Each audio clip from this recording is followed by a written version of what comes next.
welcome to the Nuclear Reactor, and today we'll be reacting to part 8 of the What If series of Raditz Turn Good. So let's get started.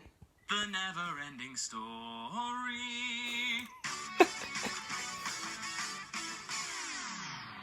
Hey guys, MasterCoX here, and welcome to November's What If Week. Even though it's nearly December, it's still November, so it counts. For those of you new to the channel, every month I dedicate an entire week to discuss potential scenarios that could have happened in Dragon Ball if certain events didn't happen the way they did in the original. Or maybe if things never happened at all. We start this one off with a classic, one of my most beloved stories, even though I never expected it when I first started it. And by miles, it's certainly the longest story that I've been discussing back in April since I started. And that is, of course, What If Raditz Turned Good? Seriously, the love for this story is amazing, overwhelming even. I have to thank each and every one of you for your continued support. Or if you just have any fan art you'd like to share with me right now, just tweet it to me at MasterCoX and I will gladly retweet it. Or maybe we can make a compilation video in the future.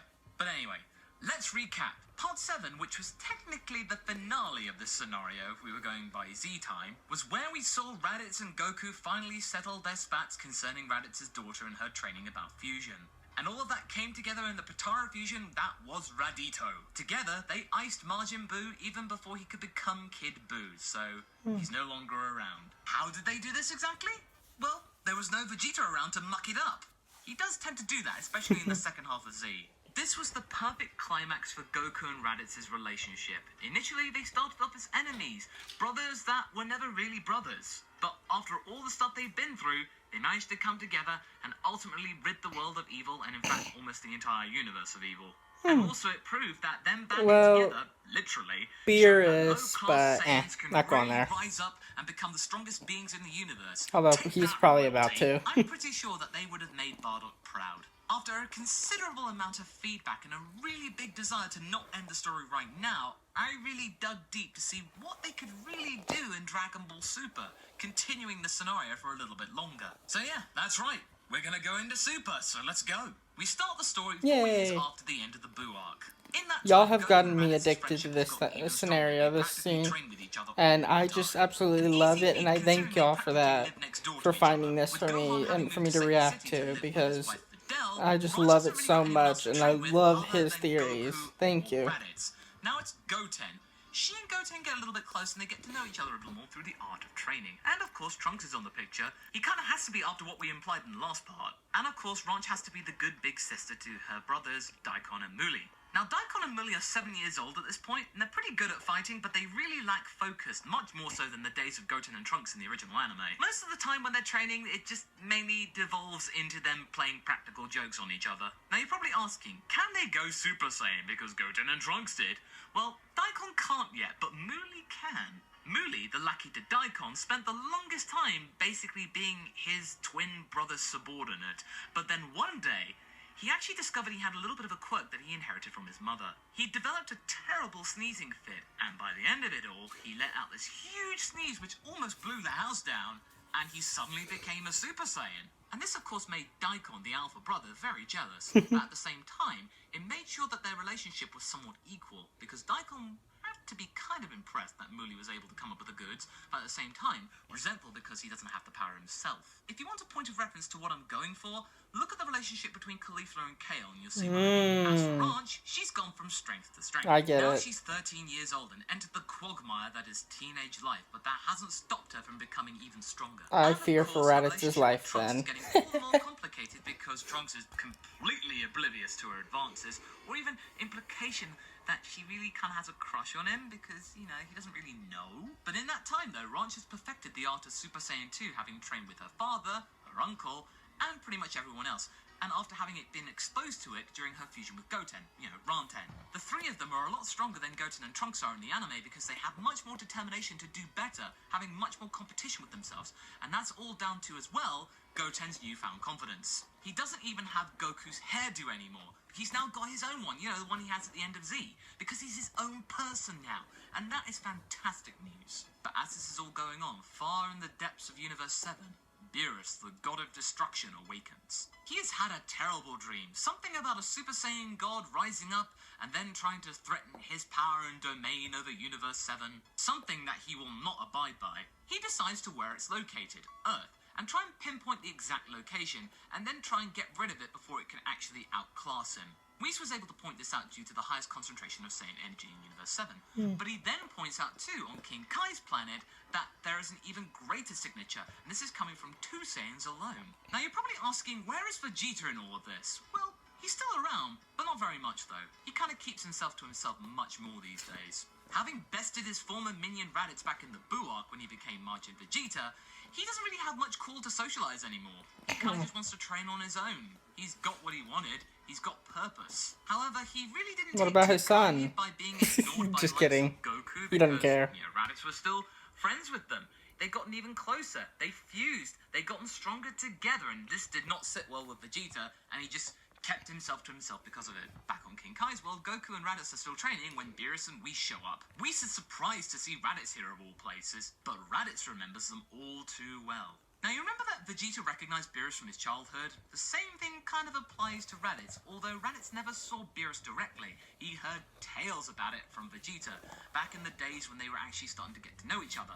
Vegeta would tell stories about Beerus and then describe what he would look like and how he felt like his power, and this is something that Raditz remembered and was horrified by. So yeah, based on just purely the description alone, Raditz knows who Beerus is. Goku has no clue as to why Raditz and King Kai are so frightened by this kitty cat, but Goku can't sense his energy though, so it's kind of curiosity, and he's gonna go, "Yo, kitty cat, how strong are you? Let's fight." Goku asks Raditz whether they'd like to take this guy on, but Raditz is in no It scares me. way I to fight realize this that guy. he's the voice of He knows Goku in exactly DBZA, but what it he's scares gonna me when he fight. does that, because No point, he's just gonna get he's just wrapped. so good at Goku it. decides to go and fight Beerus all out, and yeah, we all know what happens. Beerus then turns to Raditz and asks him whether he might be the Super Saiyan God, and naturally, Raditz is basically going to say, "Oh no, Lord Beerus, no! I'm just a mere weakling, Yeah, you gotta understand, Raditz has developed a lot of confidence, but when you got the likes of Beerus, who was connected with his childhood, yeah, the old cautious Raditz is slowly going to shine through. But then, unfortunately, Beerus doesn't really give him much of a chance to say no after that. In a flash, Raditz goes Super Saiyan 2 out of desperation and can barely dodge Lord Beerus before he's bested too, even quicker than Goku.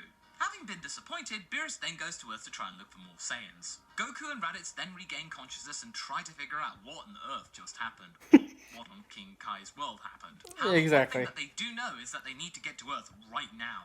Speaking of which, Beerus and Whis arrive on Earth and Vegeta's doing his usual groveling routine with them, as you know. And yes, don't worry, super fun time bingo occurs. At Bulma's birthday party, you might Yes, I remember that love Goten and Trunks were quite impetuous and annoyed Lord Beerus a lot. Vegeta making an absolute fool of himself. That was perfect. And they definitely And do. then, not my The three of Bulma! them are really intimidated by Beerus, and by the time they actually think to go up to Beerus, Vegeta tells them to scram, and so they do. I mean, if Vegeta is groveling at this guy's feet, then probably best to avoid him. Now, another thing to take note of is that Mr. Buu isn't here. He never got revived after the previous arc, since Kid Buu never turned Oh, up, and Mr. Buu never got a chance interesting. to really show how good he was. This makes things a lot less tense because Boo's not around to muck things up with Beerus and Pudding. But nevertheless, he is still quite keen to fight all the Saiyans present one by one. But before I he can love do this, though, Boo. before he can finish off his lovely pudding, I can't wait for Goku him to and come Raditz into show up around DBZA. too. The two of them They're gonna then do that, explain to right? everyone else, Hopefully. because Vegeta was too scared to try and explain himself,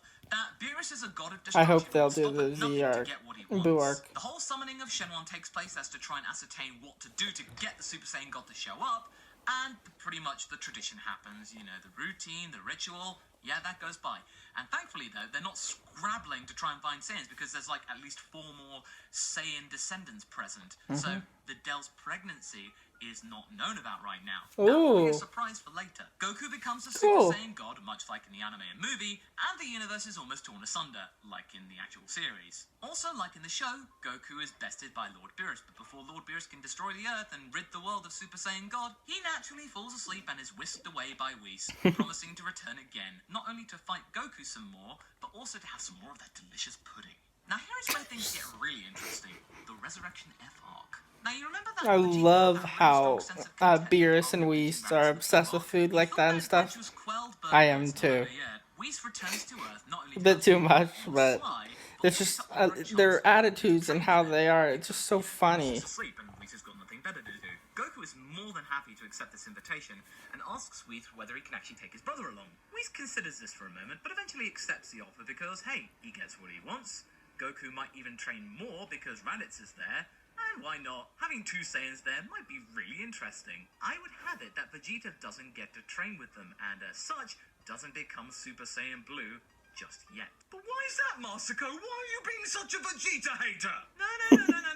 Don't worry, he will get Because he's Goku. just not yet. Of course, Vegeta would see this and try and plead with Whis to actually train with them, but Whis just doesn't see the point of having three Saiyans there. It's far too much effort and not necessary. And do you think Vegeta's really going to go against Whis, an angel, who's even stronger than Beerus? Yeah, I don't think so. He bites his tongue for now. And also, Goku and Raditz really don't speak up for Vegeta because after the Buu arc, as I said, Vegeta's really gone to the periphery of the group. Having become more and more isolated, his relationship with Goku and Raditz is practically non-existent. But the fact that Raditz got to go and train with Whis and not him is plenty to reignite the grudge between him and his former minion. So that's back on again. Yay. Vegeta's character arc is now alive and well again. He can achieve great things when he puts his mind to I it. wish he was a very good editor and animator. Then he could make the whole Z series as this. That would be incredible. I would love to see this. The restrictions of the story. But do let me know in the comments whether you'd like to actually hear a spin-off about their adventures and what they do. Because a lot of people really like Ranch Goten and Trunks' interaction, and I would love to actually explore that some more outside of a What If Raditz Turned Good video, because we have to... Yes, please, do that. To see that, I'll leave a poll right here. As for the Resurrection F arc itself, it plays out pretty much the same as it does in the anime for the most part, with the biggest exception being that Raditz is the second Super Saiyan Blue. Oh, that looks sick! As you can see Vegeta present at the matchup. That's so cool! Frieza, and having that particular relationship with Vegeta, he's going to really rag on the prince something chronic and really touch a nerve because thinking, oh, why isn't that Prince Vegeta present in the fight? Has he gone soft? Oh boy, let's make fun of him. Oh my, isn't it ironic that the low-class Saiyans bested the royal blood? Maybe you two aren't so dirty after all. It's the royalty that are trash. Right, Vegeta? All of this gets Vegeta angry and even more resolved to best Raditz. But really right now there's not a whole lot he can do, especially against the likes of Golden Frieza. Well, looks like he's going to get his revenge against Frieza some other time. Oh no, wait, he won't. With Goku being taken down by Sorbet's blaster, it's up to Raditz to finish Frieza off once and for all, and avenge the Saiyan race, and it's all down to a low-class warrior. Unlike Vegeta, who once again, as we remember, mucked things up, Raditz knows when to end the fight properly, and so he does. Instead of just blathering on about pride and avenging the Saiyan race and all that, once Raditz has actually pummeled Golden Frieza into the ground, and he reverts to normal Frieza, then Raditz just blasts him away and Frieza is dead. All of this done with a Kamehameha, something that he learned from Goku during the 4-year time skip, because, hey, it had to happen eventually, and this is the final straw for Vegeta. His former nemesis and Dog's body managed to do what he had been longing to do for decades. He screams to Raditz that he will kill him someday, and that he will get his revenge on him once and for all, so now all that vengeful blood has gone to Raditz. So, Vegeta disappears from the scene out of frustration. This leaves everybody concerned as to what Vegeta might be plotting, but for now, there's no time to dwell, because, hey, they gotta celebrate the fact that Frieza's no longer here. And also ensuring Goku's safety, because remember, he was injured by that blaster? Okay, I think this is where we're gonna leave things for now, so, yeah, I thought this was only gonna be one part. Yeah, it might be more than that, but not too much more. In this edition, come on. If you see this massacre, please continue it as much as you possibly can, maybe into the Broly movie arc. Or maybe Vegeta might have a different power altogether. Will he do it, and how will he interfere in the coming arcs? We shall have to wait and see. So what do you guys think? Are you glad that we've got some material to work with? How do you think Raditz will fare in Super? Leave a comment below, and let's get this discussion going. Anyway, I hope you enjoyed this video.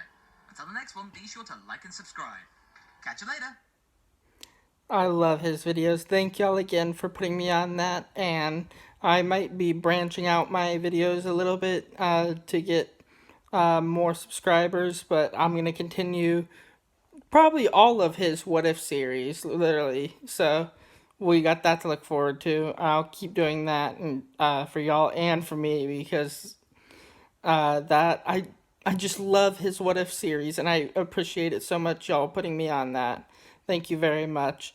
So we have that to look forward to. So until next time, thank you.